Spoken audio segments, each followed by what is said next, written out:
Good day, and welcome to the Bristol-Myers Squibb 2021 first quarter results conference call. Today's conference is being recorded. At this time, I would like to turn the conference over to Mr. Tim Power, Vice President, Investor Relations. Please go ahead. Keith, and good morning, everyone. Thanks for joining us today for our first quarter 2021 earnings call. Joining me this morning with prepared remarks are Giovanni Caforio, our Board Chair and Chief Executive Officer, and David Elkins, our Chief Financial Officer. Also participating in today's call for Q&A are Chris Boerner, our Chief Commercialization Officer, and Samit Hirawat, our Chief Medical Officer and Head of Global Drug Development. As you'll see, we've posted slides to bms.com that you can use to follow along with for today's remarks. But before we get started, let me read our forward-looking statement. During this call, we'll make statements about the company's future plans and prospects that constitute forward-looking statements. Actual results may differ materially from those indicated by these forward-looking statements as a result of various important factors, including those discussed in the company's SEC filings. These forward-looking statements represent our estimates as of today and should not be relied upon as representing our estimates as of any future date. We specifically disclaim any obligation to update forward-looking statements even if our estimates change. We'll also focus our comments on our non-GAAP financial measures, which are adjusted to exclude certain specified items. Reconciliations of these non-GAAP financial measures to the most comparable GAAP measures. Giovanni. Thank you, Tim, and good morning, everyone. Let me start by saying that I'm proud of our continued strong execution during a global pandemic and the significant progress we are making against our strategy. I want to recognize and thank our global employees for their hard work and resilience through this challenging time. Now turning to slide 4. At the start of the year, I laid out our strategy to grow our business and renew our portfolio through the end of the decade. During the first quarter, we delivered strong results consistent with this strategy. We successfully grew our revenues, launched new medicines and new indications for IO, and continued to advance our pipeline. Starting with our financial performance, our revenue grew 3% despite the impact of COVID-19 related buying patterns in Q1 of last year. Our quarter was strong for sales and EPS in the context of COVID-related dynamics for some of our products. Based on continued strength in our business, we are affirming our full year non-GAAP guidance for 2021. The accelerated renewal of our portfolio advanced across all 4 key therapeutic areas. Through regulatory approvals and clinical readouts, we're building a more diversified, younger portfolio that will fuel our growth through the decade and beyond. Although there remains uncertainty with how the COVID recovery will evolve, we are actively planning to return colleagues to the workplace and are prioritizing plans to fully bring our sales reps back in the field where conditions allow to further support our inline products and launches. Let's turn to our execution scorecard on slide 5. I am pleased that we were across the board during Q1. Specifically, in oncology, IO agent with a first-line approval in gastric cancer. Combined with our opportunity cancer, Opdivo can become the leading IO medicine for patients with early and advanced GI cancers. We have strengthened the growth and long-term franchise with a positive phase 3 clinical trial for relatlimab. We're now the only company with 3 proven IO mechanisms. Building on our leadership with Yervoy regimen, we've now demonstrated a clinically meaningful PFS benefit on top of PD-1 monotherapy for a second IO agent, which is a great accomplishment knowing the high efficacy of PD-1 monotherapy in first-line melanoma. This is great news for patients with advanced melanoma, and we look forward to presenting the data at ASCO in June. Beyond IO, 6 of our 8 near-term launches are now successfully underway. In hematology, we made great progress in our cell therapy franchise with U.S. approvals of Breyanzi and Abecma. Our other new product launches are also progressing well. A lot is happening in immunology. We presented phase 3 data for Dukrava, which we expect to file later this year. We see this as an important medicine for patients and the company with significant revenue potential. As you know, Dukrava is a first-in-class selective TYK2 inhibitor with the potential to become the new oral to severe psoriasis. It also has broader potential to treat diseases such as psoriatic arthritis. In our mid-stage pipeline, we initiated the phase 3 study for cendakimab in eosinophilic esophagitis. In CV, we filed mavacamten with the FDA and have a PDUFA date of early next year.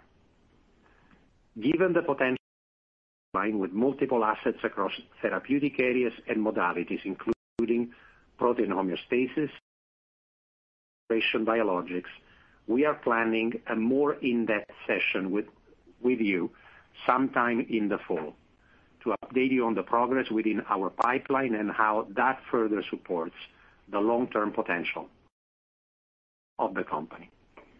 Now, turning to slide 6. The company so far has been remarkable and reinforces my confidence in our ability to capitalize on the potential for future growth. We remain focused on growing our business between 2020 and 2025. More importantly, we expect that in 25, our less than 10% of our business, with roughly 1/3 of our continuing portfolio. We believe our new launch portfolio has significant potential of non-risk adjusted sales potential in 2029. And this does not come from our mid or early stage pipeline. To close, I'm confident we have established a strong foundation for our future growth. The strength of our execution, promising launch opportunities ahead, the breadth of our pipeline, and strength of our balance sheet positions us very well. I will now turn it over to David to walk you through the financials. David? Thank you, Giovanni, and thank you all for joining our call today. I'd like to start with our strong top-line performance on slide 8. Our continued sales growth of 3% was driven by strong operational performance. When excluding the approximately $500 million of COVID-related buying patterns we experienced last year, underlying sales growth was strong, up 8%, or 6% excluding the benefits of foreign exchange, as our teams continue to execute very well while operating in a mostly virtual environment. I'll now provide additional color on the performance of our key brands and new launches, starting with Eliquis on slide 9. This was another strong quarter for Eliquis, as global sales were up 9% despite the unwinding of the fourth quarter inventory build and the approximately $350 million COVID-related build we experienced this time last year. In the U.S., first quarter sales increased 8% versus prior year, driven by strong demand with total prescriptions up 11% due to the strength of our position as the number one NOAC. First quarter sales also included the impact of a one-time true-up of approximately $160 million related to the Medicare coverage gap. As we look towards the second half of the year, we expect similar dynamics from the coverage gap as we've seen in prior years. We remain optimistic about the continued growth opportunity for Eliquis since we've seen both new-to-brand OAC volumes return to pre-accelerated switching from warfarin. Internationally, sales remain strong, growing 11%. Continues to be the number one NOAC in multiple key markets internationally, with significant room to grow. We remain very pleased with the execution of Eliquis around the world and expect to continue to grow Eliquis share within a growing class. Now turning to the first quarter performance in the U.S., first-line lung shares remained in the low eligible population. The launch of our Opdivo plus Cabo indication in first-line renal is going well in that space, with significant uptake in the unfavorable segment where Opdivo plus Yervoy is not indicated. Though we did see some impact from COVID during the quarter as the resurgence of the virus earlier in the year impacted office visits and infusion, we remain very confident in Opdivo's return to growth this year. Further supporting this growth, we are also very pleased with time as Opdivo plus chemo is now the first IO regimen approved in first-line gastric cancer. We look forward to launching additional indications in early-stage diseases across esophageal and muscle-invasive bladder cancers, which are expected to further contribute to our growth later this year. Additionally, we have multiple opportunities for future growth, including Checkmate 648 for the treatment in first-line esophageal cancer, which we announced met its primary endpoints, as well as from other trials that will read out over time. Outside the U.S., sales are up 2% due to favorable effects of foreign exchange. We are encouraged to see strong adoption of new approvals and increased reimbursement, including the 9LA regimen in Europe and both 9LA and 227 regimens in Japan. These dynamics offset the second-line indications and the impact of COVID. Looking forward, we expect to expand the use of Opdivo under review. All in all, we remain very excited about the growth outlook for Opdivo on our inline multiple myeloma portfolio. In the U.S., Revlimid sales are flat as growth was offset by the expected work down of last quarter's inventory build. We also saw the expected seasonality that patients entering the coverage gap earlier in the year. Outside the U.S., we saw a 4% increase primarily from foreign exchange, as well as strong demand for triplet-based therapies, which offset the approximate $100 million combined impact of an inventory build and a tender last year. This resulted in a 1% increase for Revlimid globally. Global Pomalyst revenues were up 8%. This was driven by overall strong demand from triplet-based regimens and use in earlier lines. Now we want to spend a few minutes sharing the progress we've made in the quarter on our recent launches on slide 12. Our launches contributed $145 million in sales in the quarter. Let's start with Reblozyl, which generated $112 million in the first quarter. We continue to reap starts. We continue to see the transition from initial bolus to underlying demand, and while this market has seen some COVID impact, we remain focused on continuing to drive new starts for journey. Our initial launches in international markets are going well, and we will continue to add markets globally reimbursement.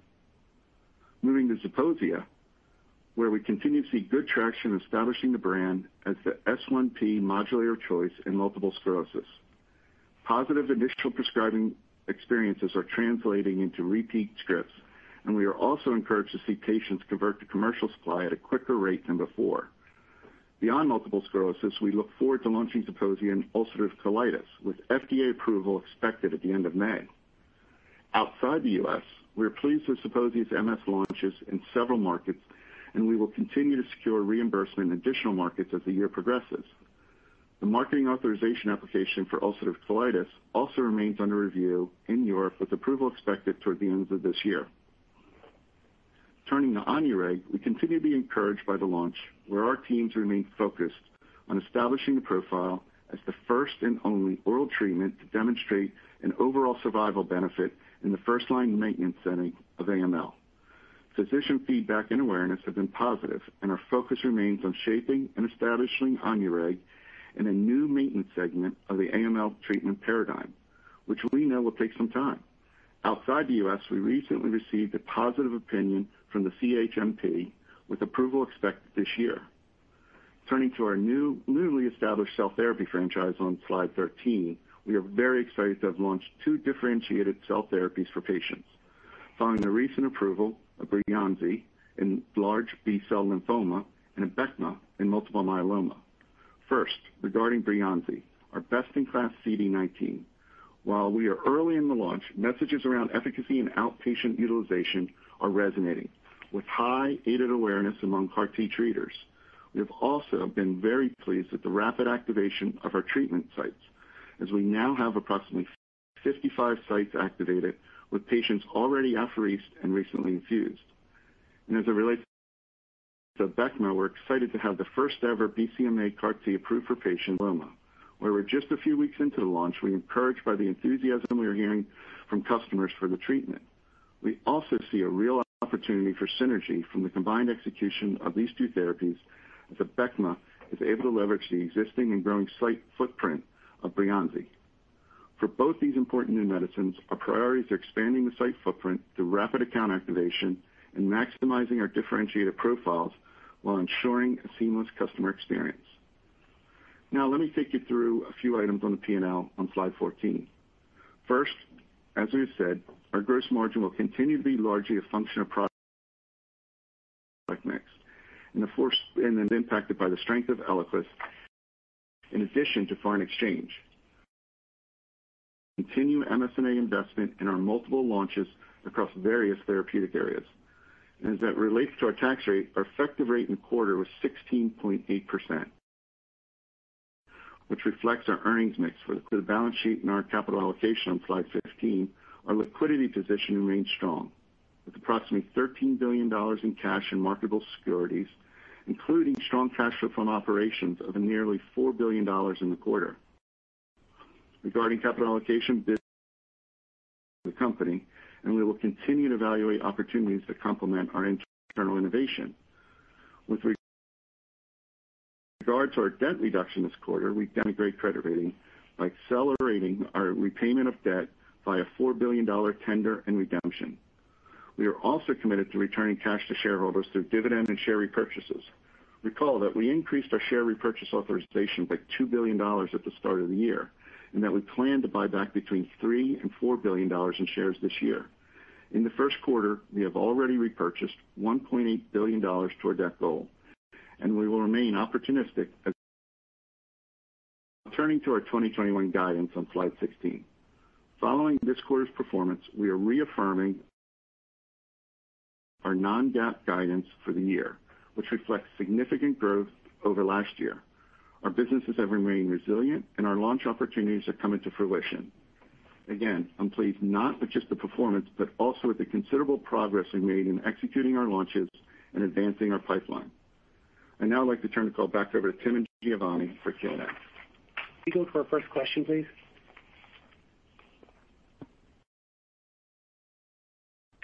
Thank you. Lynette of Goldman Sachs. Please go ahead. Great. Thanks for taking the question. It looks like the clinical trials a phase 2 study in total knee replacement is now showing a completion date of this month. So just wondering if we could actually get data from that trial here over the near term. And then looking back at enoxaparin's rate of bleeding in this setting, it looks to be about 4 to 5%. So just wondering what level of differentiation. Thank you, Terence. Good morning. Samit, I'll pass the two questions on Factor XI to you. Thank you, Terence. Looking forward to the readout of the first trial in the total knee replacement setting, which is testing the single agent Factor XIa in the next couple of months as we look forward now. And also, as we've spoken before, the second trial will read out in the early part of next year as well. In totality, will be the one determining factor to really ascertain truly the overall safety and, of course, what we can gain in terms of efficacy to define the plan as we move forward. So more to come on that. I will not go into the specifics of what level of improvement we are trying to look for. Those are going to be defined with the differences that we see. But again, we've said before, if we can produce another agent for prevention of clotting and thrombosis at a level that is similar in efficacy but better safety profile, that is what we're looking for, and certainly looking forward to the data in combination with antiplatelet agents as well. Thank you. Thanks, Samit. Keith, can we go to our next one, please? We'll now take our next question. It comes from Chris Schott of JP Morgan. Great. Thanks so much. Just two questions here. Maybe first, maybe elaborate a little bit more in terms of LAG-3 and its role in the market. I guess, should we be thinking about this combo therapy competitor, or is this something you think from an efficacy standpoint can stand up against an Opdivo, Yervoy type? Second question was just a little bit more color on the Opdivo adjuvant launches? Just as we think about kind of treatment rates and development, we think about the esophageal and bladder kind of ramps as we think about kind of this year. So are these big 2021 events, or is this going to take a couple of years to really see the opportunity for those indications? Thanks so much. Thank you, Chris. So first on LAG-3, let me share my enthusiasm for a fixed dose combination, which represents a really important data to validate a third immuno-oncology agent from the company. And let me ask Chris to give you his perspective on dynamics in melanoma and where that fixed dose combination may play, and then give you insights into the uptake in adjuvant. Yeah, thanks for the question, Chris. So let me start with LAG-3. So first, let me say that we are very excited and pleased with the data readout that we've seen for the third IO that we have from encouraging, and I think seeing an enhanced activity on top of Opdivo and melanoma, that's a pretty high bar, and so we're excited about the opportunity to bring this to patients. In terms of where it fits, you remember the current landscape of first-line melanoma. Opdivo Yervoy represents about 35 to 40% of first-line melanoma. Approximately 30% of this market is still single-agent IO, and you've got another 30% that is non-IO. So we think there's a real clear opportunity here for us to drive the benefit of relatlimab plus Opdivo into that population. There's clearly a continued unmet need with physicians looking for additional options that have a dual IO-like effect, and we're looking forward to bringing that combination to patients as we work our way through the regulatory process. In terms of the adjuvant opportunities, again, this is going to be an important opportunity as we get into the latter half of this year, and certainly as we look for the growth opportunities beyond 2021. You noted esophageal and the upcoming opportunity with bladder. We're very excited about those. With adjuvant esophageal, this is a substantial patient population with considerable unmet need. The treatment rates here are relatively low today, just given the lack of approved therapy. So we would anticipate that over time we'll be able to drive utilization both in terms of the patients who are being treated today, which is relatively small, treatment rates over time, much the way we did, you'll recall, in adjuvant melanoma, and we would expect a similar dynamic to play out as we launch in bladder cancer as well. And so very excited about those opportunities and look forward to seeing those launches play out in the coming months. Go to our next question, please, Keith. Our next question comes from Seamus Fernandez. Oh, great. Thanks for the question. So I wanted to follow up on Chris's question as it relates to LAG-3. I noticed as one of the ASCO abstracts, there's also an adjuvant trial that is supposed to report some data. I assume that this is just a single-arm trial, but what's Bristol hoping for in adjuvant melanoma in particular, as well as the planned acceleration of the non-small cell lung cancer opportunity? Just hoping that Samit could maybe opine a little bit or give us a little bit of visibility on where he sees LAG-3 kind of potentially fitting in on the lung cancer side. And then separately, just wanted to get a little bit of a better sense of your thoughts around the stroke, the SPPS trial with Factor XI, still first half of next year, and maybe you could just remind us of the opportunity that you see there.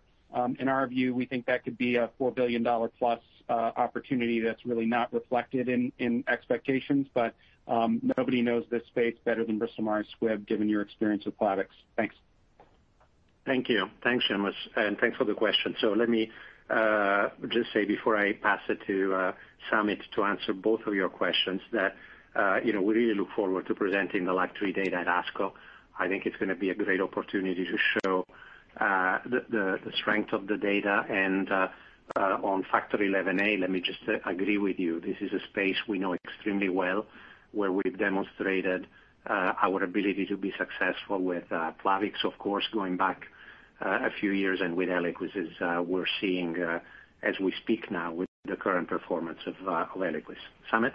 Yeah, thank you, Giovanni, and certainly very excited to see the data coming out. Great for the patients, and certainly very happy with where we're going in the pipeline for LAG-3 in oncology for BMS as well. Overall, the natural progression after seeing the data in the first-line setting of addition of relatlimab on top of nivo would be to go into the adjuvant setting, and that's where you're beginning to hear a lot more that we'll be progressing into a phase 3 program in the adjuvant setting for this co-formulation that we now have as a fixed-dose combination for Opdivo plus relatlimab. Certainly more to follow as we look deeper into the data for the metastatic trial to gain more in-depth knowledge on the biomarkers as well as the long-term follow-up that will come from the current 047 trial that will continue to evolve in terms of our knowledge. Now, the second part, which you asked, is about the non-small cell lung cancer opportunity. Certainly excited to have started the early POC generation trial as well as looking at the combination of nivo plus relatlimab plus chemotherapy to see where we can take it, and that's the idea behind accelerating the enrollment in that trial so that by the end of the year we can initiate a phase 3 program in that setting if we have tolerability that is demonstrated in that early trial that we're looking at. In addition to that, you'll continue to hear evolution of the data potentially in hepatocellular carcinoma that we're looking also to have some look into in the phase 2 study, and that can open up additional indications as we look forward. Beyond that, in the SSP trial, yes, we are still looking forward to the readout in the early part of 2022. As I said earlier, there are two opportunities. Opportunity number one is to improve on the current anticoagulation paradigm with a single agent, and then opportunity number two is to expand the use of anticoagulants to the background therapy of antiplatelet. Together will form the basis of the clinical development plan that we are thinking through, whether it be the venous side or the arterial side of thrombosis. Go to the next question, please, Keith. Thank you. Your next question comes from Tim Anderson. Thank you. I have a kind of a higher level question on the PD-1 space. Can you on whether price competition in this category is kind of imminent or eventually will happen in developed markets, both U.S. and Europe? The space, is clearly getting more crowded with both domestically produced PD-1s as well as those sourced from Chinese biopharma companies. And while price competition usually is not a winning strategy, it might be the only lever lots of these other companies can pull. And I think at least in China, as many have started to recognize, the PD-1 category has become a commoditized class. So lots of folks are trying to figure out what precludes this from happening outside of China. Can you articulate your views here? Thank you. Thank you, Tim. Let me ask Chris to give you our perspective on a really important topic. Yeah, thanks for the question, Tim. We obviously think about this quite a bit. As we think about the number of new PD-1 entrants in the mentioned, first there's the competitive impact of having additional players on the market. Frankly, that we're a little bit less concerned about. We have considerable resources, folks focused on planning around competition. We have a good track record of competing in these markets. And while we're always a bit paranoid of potential new entrants, we feel very good about our ability to. Second dimension that we look at is the one you're raising, which is the risk of commoditization of a market. And the way we look at that is commoditization, we think, requires two things. It requires a low-cost entrant, and it requires perceived interchangeability on the part of. The risk of both of these things coming together likely varies, we believe, by geography, health, therapeutic setting, but we pay very close attention to this. In terms of the risk, we absolutely believe it's something note, very dynamic.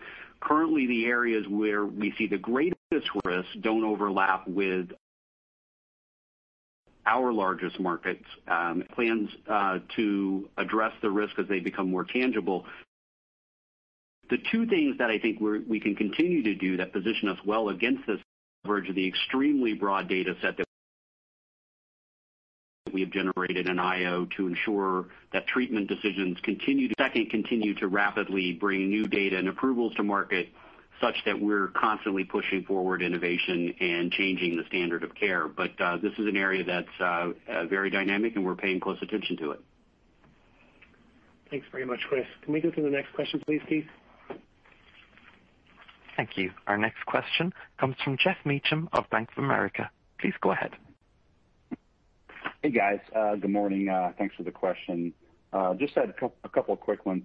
On your new launches highlighted on slide 12, what were some of the headwinds you saw for Reblozyl this quarter? And then what do you think could be the tipping point for Zeposia and Onureg for the current indications? And then the second question is with your cell therapy franchise. I know it's early, but just given the proximity of the two launches, are there synergies that you're seeing just with respect to site activation or reimbursement, et cetera? Thank you. Thank you, Jeff. Chris, why don't you go ahead? Let me just give you my perspective. I'm really excited with what's happening on the front of our launch brands.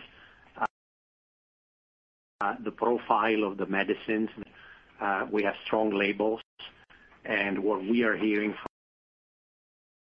in terms of the potential role that these agents will have in the marketplace. Let me just ask Chris to give you more insights into some of the launch dynamics you referenced, Jeff. Sure. Thanks for the questions, Jeff. There's a lot there, so let me try to hit on each of these relatively quickly. So Reblozyl, we're very pleased actually with the continued strong execution of the teams and what we're hearing on Reblozyl. And our expectations for growth this year and certainly in the long term remain unchanged. As for the dynamics that we saw in the quarter, sales were relatively flat Q4 into Q1, and there were really two factors underlying this. First, as you will have heard from some of our peers, we have seen new patient volumes down in heme. They were down about 10 to 20% versus pre-COVID levels in the MD. One of the factors at play, at least for the quarter. And we have seen, specifically to Reblozyl, a bit of a prolonged bolus washout period. And to give you some context around that, in Q4, we estimate that bolus patients for Reblozyl were roughly around 40% of the overall business. In Q1, that has come down to about 20 to 25%, and we would expect those patients to continue to come off therapy over the coming months. Those two dynamics notwithstanding, we are very encouraged by the continued uptake of new patient starts in this setting and continue to see new trialists and an expansion of the prescriber base, which is critically important at this point in the launch. So continued excitement from our perspective with respect to Reblozyl. Onureg and Zeposia in terms of pivot points, I would say, as we have discussed in MS and as you've seen with some of our peers, it does take time to transition patients from written scripts to commercial dispensation in MS. That said, it was a big focus area as we discussed last year, and we are seeing very nice acceleration for Zeposia and MS. And of course, we have the opportunity in UC coming up with the PDUFA date in a month or so. And that's obviously another important opportunity for Zeposia, and very much look forward to bringing this differentiated product and mechanism into IBD. Onureg, we're in the process of creating a market with Onureg, and that launch is going very well. In fact, we saw patient demand volume increase about 50% from Q4 coming into Q1, and I would say in that space, we're very excited with what we're seeing. Now, again, it's a market where we're creating a new treatment paradigm, and that's going to take some time, but all indicators are that the efficacy profile of this data is landing well with customers, and again, the teams are executing well. And then pivoting to your question on cell therapy, we're very excited about the two cell therapy launches. Both products have been very well received. Given Breyanzi's got a little bit more data in terms of the launch timing, let me start there.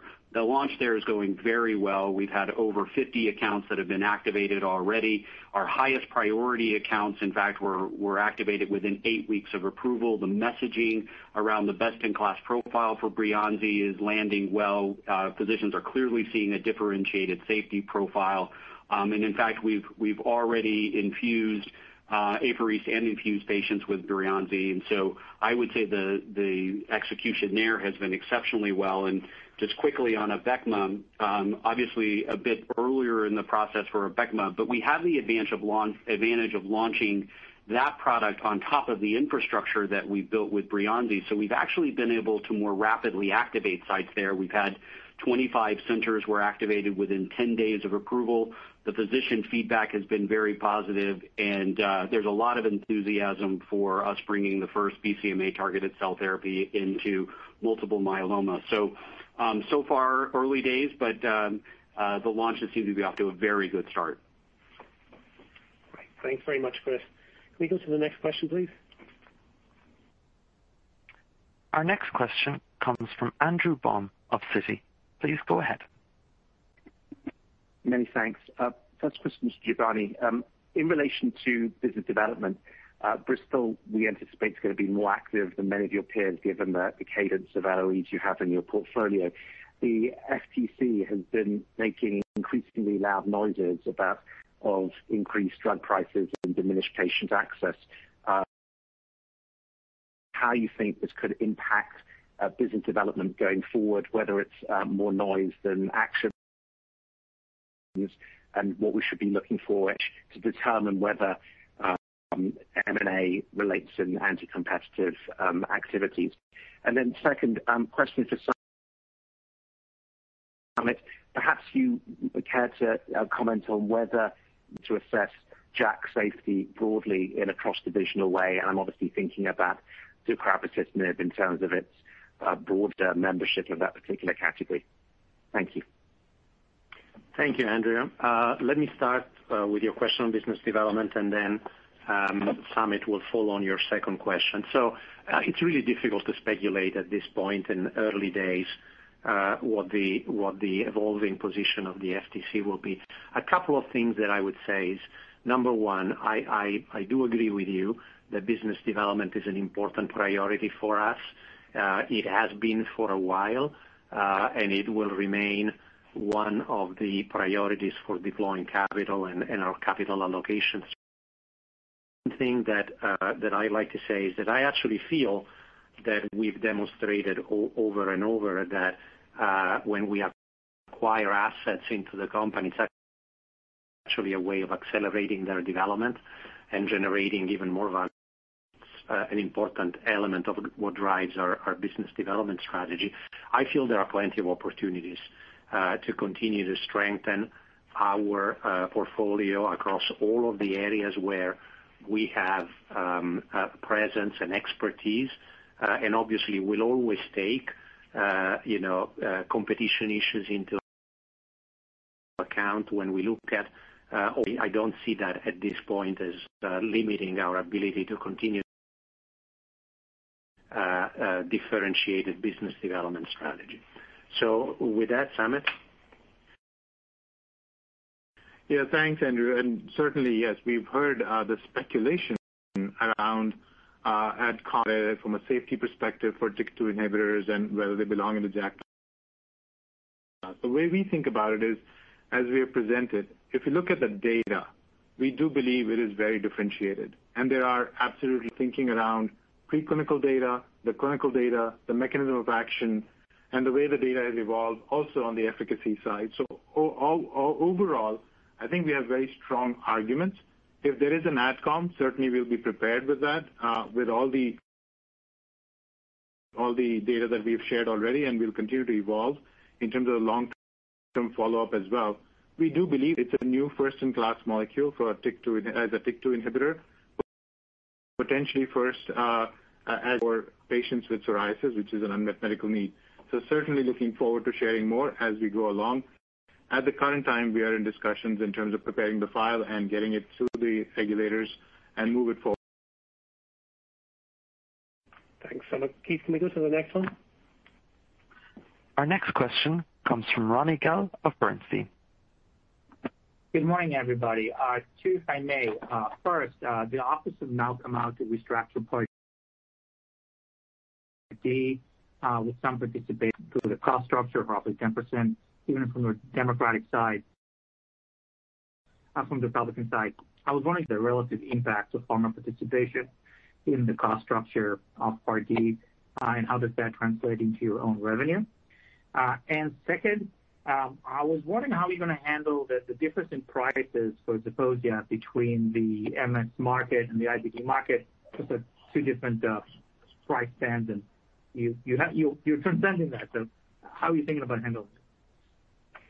Hey, Ronnie, it's Tim. We couldn't quite hear the first part of your question. We heard the part about the price on Zeposia. Could you repeat the beginning of your question, if you don't mind? Sure. Part D restructuring, can you give us a feel for how kind of like a 10% hit reimbursement requirement by pharma translate into impact on your revenue? Okay. Thank you. Thanks very much. Let me start there, and then I'll ask Chris to address your question on Zeposia. So let me say, obviously, there is continued dialogue about the potential benefit design changes that may be discussed by the administration, and I think it's premature assessment of what the Part D redesign,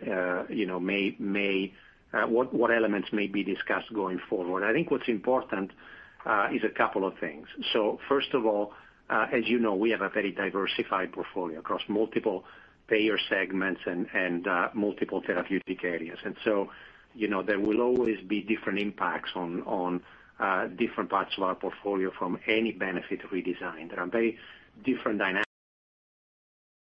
for a product like Revlimid Verquis. And so that makes it difficult to give you any insights into impact of reforms, because it really is important to know the details. What I think is more important is the fact that from our perspective, reforms that have one objective in mind, which is to improve affordability for patients in Medicare Part D.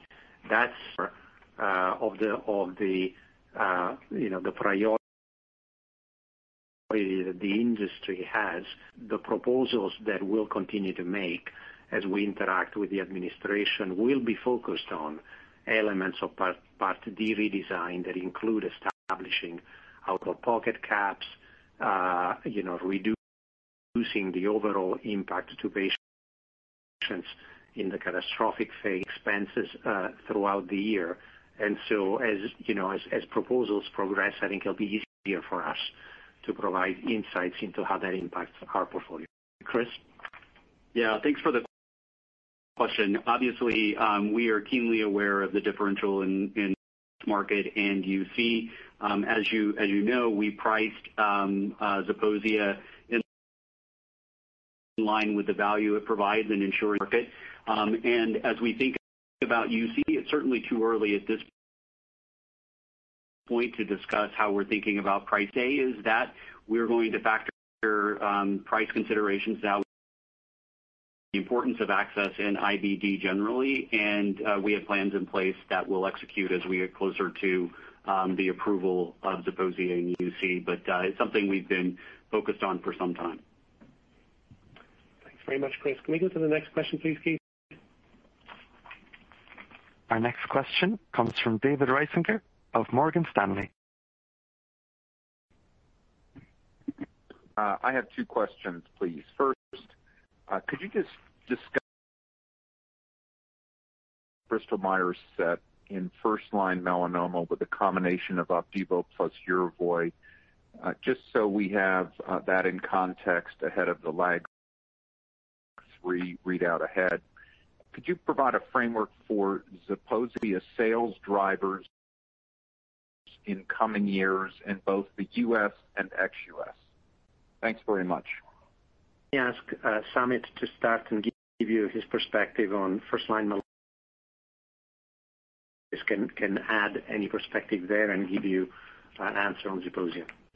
Yeah, thanks for the question, David. The way to look at it, though, is as Chris mentioned earlier, there's still a large number of patients who are treated with either single-agent IO or through non-IO regimen. So yes, O plus Y is a very important regimen, has shown very important evidence of that effect. And so therefore, we are now bringing is an additional, let's say, treatment potential for patients who can be treated who have melanoma in the first on top of nivolumab as a single agent.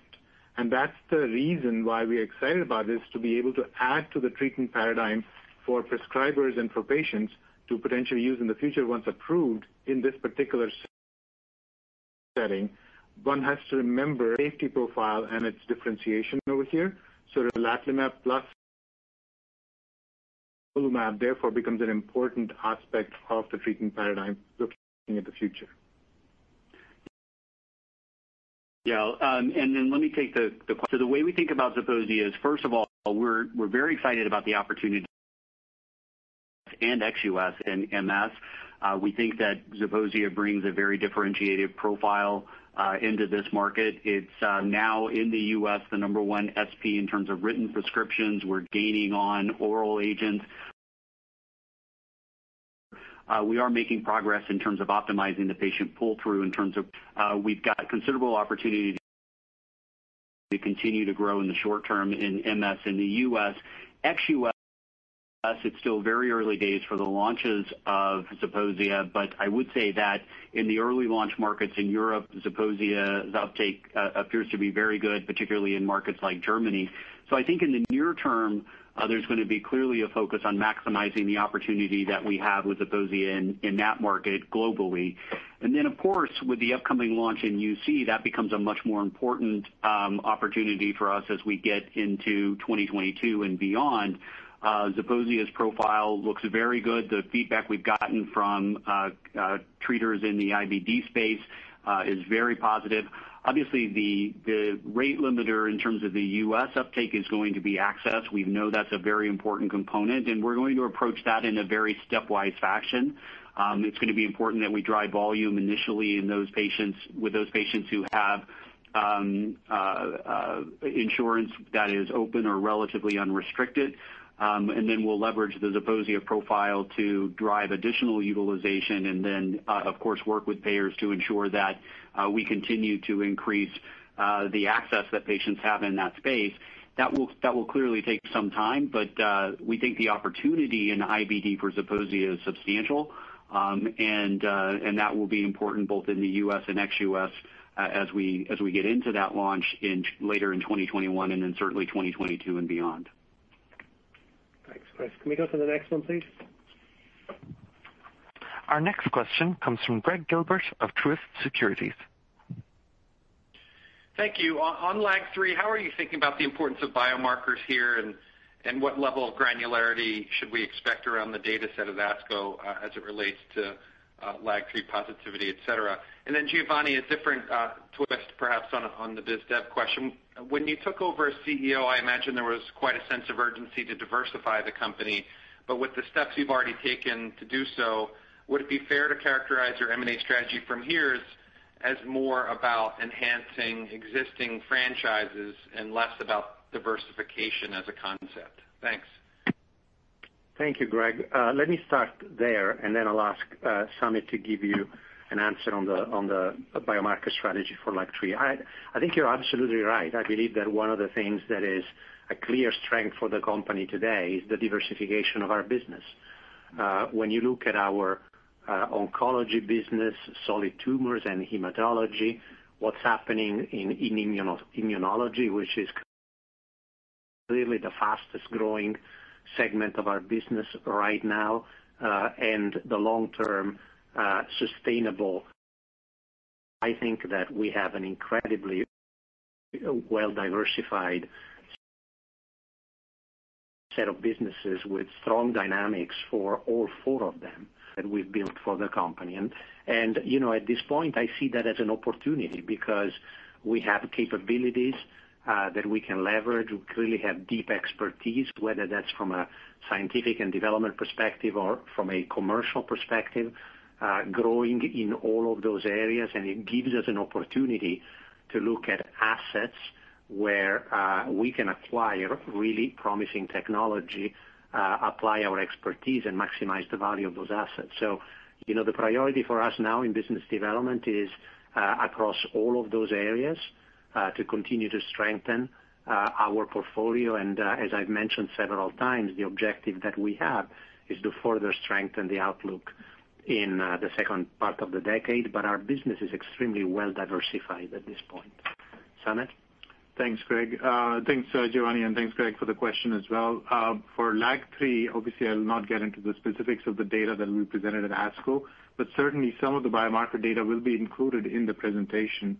As you might recall from all the published literature around LAG-3, and in general for IOs, it's been a difficult exercise to get specificities around which biomarkers really dictate the activity of the medicines that we are testing and exploring. So we'll continue to get into deeper details after the data are presented, but certainly looking forward to a better understanding of the overall landscape and as we look to the combinations and other indications as well. Thanks very much. Go to the next one, please. Yeah. Our next question comes from Matt Phillips of William Blair.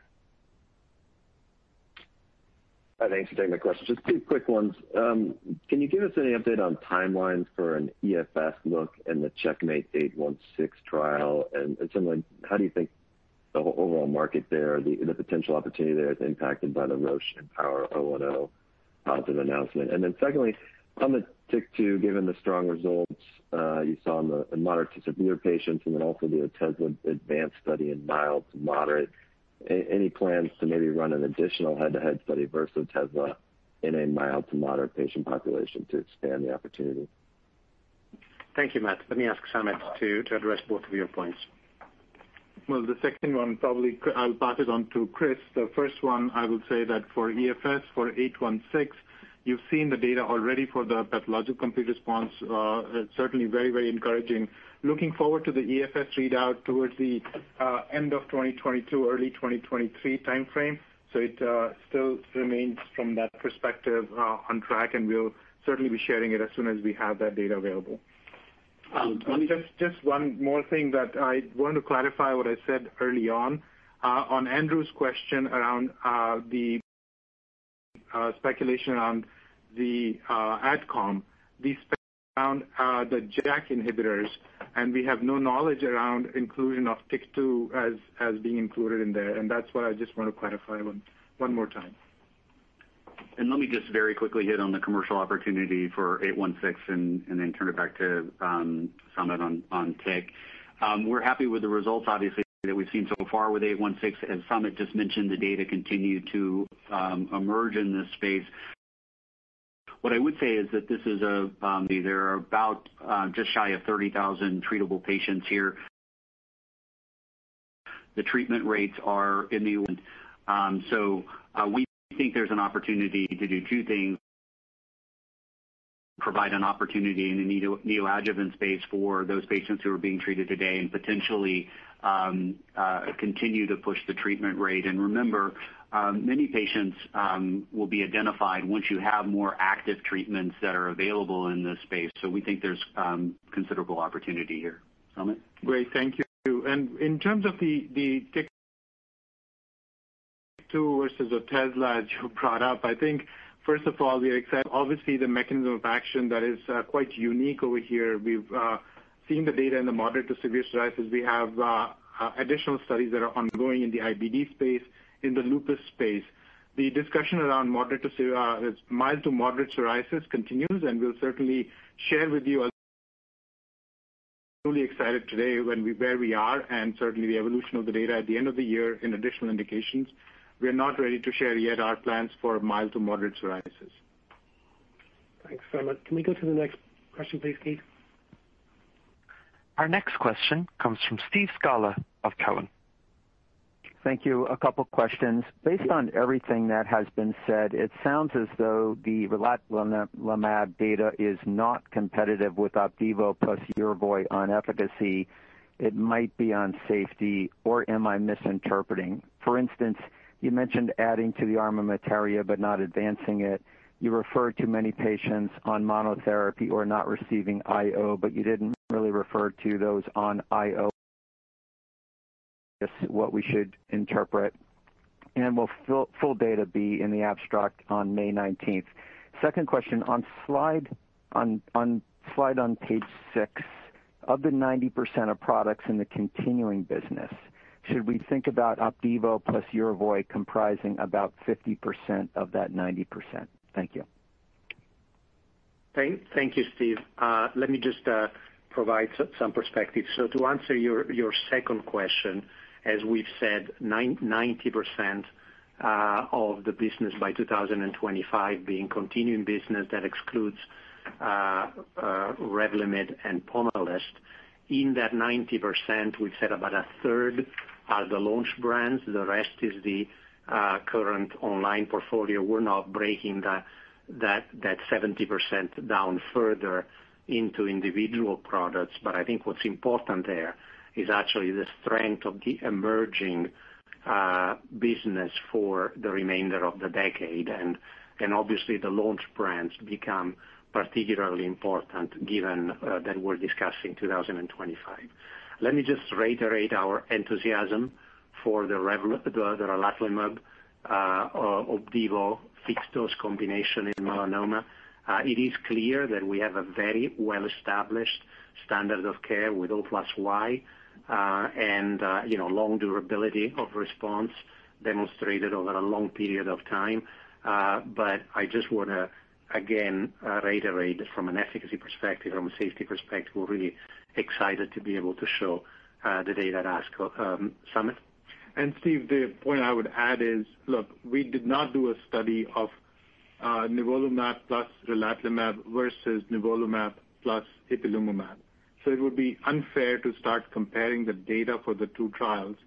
Secondly, nivolumab plus ipilimumab, as Chris has said earlier, as Giovanni just said, has been established for a long time. So we have long-term data, overall survival data, response rate data. For relatlimab, we do not have the overall survival data as well as the response rate data. But we are excited to see where we stand with our overall progression-free survival data as compared to single-agent nivolumab. And you'll see that data very soon, and certainly we can have a dialogue after that. But as Giovanni said, very pleased where we are, and certainly looking forward to the evolution of the data as we go forward. Thanks, Samit. Can we go to the next one, please? Our next question comes from Louisa Hector of Berenberg. Hello. Thank you. I wanted to return to the Zeposia, please. To be launching into through COVID. I'm just wondering which patients are starting on Zeposia, and do you expect that to evolve? And then on the UC indication, are you anticipating an AdCom? And could you update us on how you're preparing for launch? Thank you. Chris? Sure. Let me start, and then I can maybe turn it over to Samit for the AdCom question. So very happy with the performance of Zeposia in MS, particularly as you point out in light of the COVID environment. This was, as we had talked about last year, a market that was hit by COVID in terms of new patient volume being down. And obviously this is a market that we are entering into relatively new for BMS. And so at the end of last year, we spent a considerable amount of time making sure we were engaging with customers in many cases for the first time. And so our focus was continuing to do a few things. First, it was making sure that we were selling the profile for this, what we believe and clearly is being demonstrated in the data, number one SP in this market. We've seen very good uptake in terms of written prescriptions here. Obviously, the dynamic pool of MS is relatively small, and we've seen most of the business at this point coming from switch patients, and we're continuing to get an increase in new patients who are coming on board as well. So we're very happy with that, and we would expect that to continue to evolve over time. And then obviously, as I mentioned in one of the previous questions, a big focus for us has been making sure that we continue to convert those written scripts into commercial dispense and ensuring a very smooth journey for patients in this market. And we've had a great acceleration there. So excited about what we're seeing so far. And we think we're on a very good trajectory for Zeposia and MS in the U.S. Yeah, and just very briefly on ulcerative colitis, we are already at the end of April. Our PDUFA date is end of May. We have heard nothing but very good conversation with the FDA. So we have no knowledge of an AdCom for ulcerative colitis for Zeposia. Thanks, Samit. I think we've got time for maybe two last ones. Keith, can we go to our next one, please? Thank you. Our next question comes from Dane Leone of Raymond James. Please go ahead.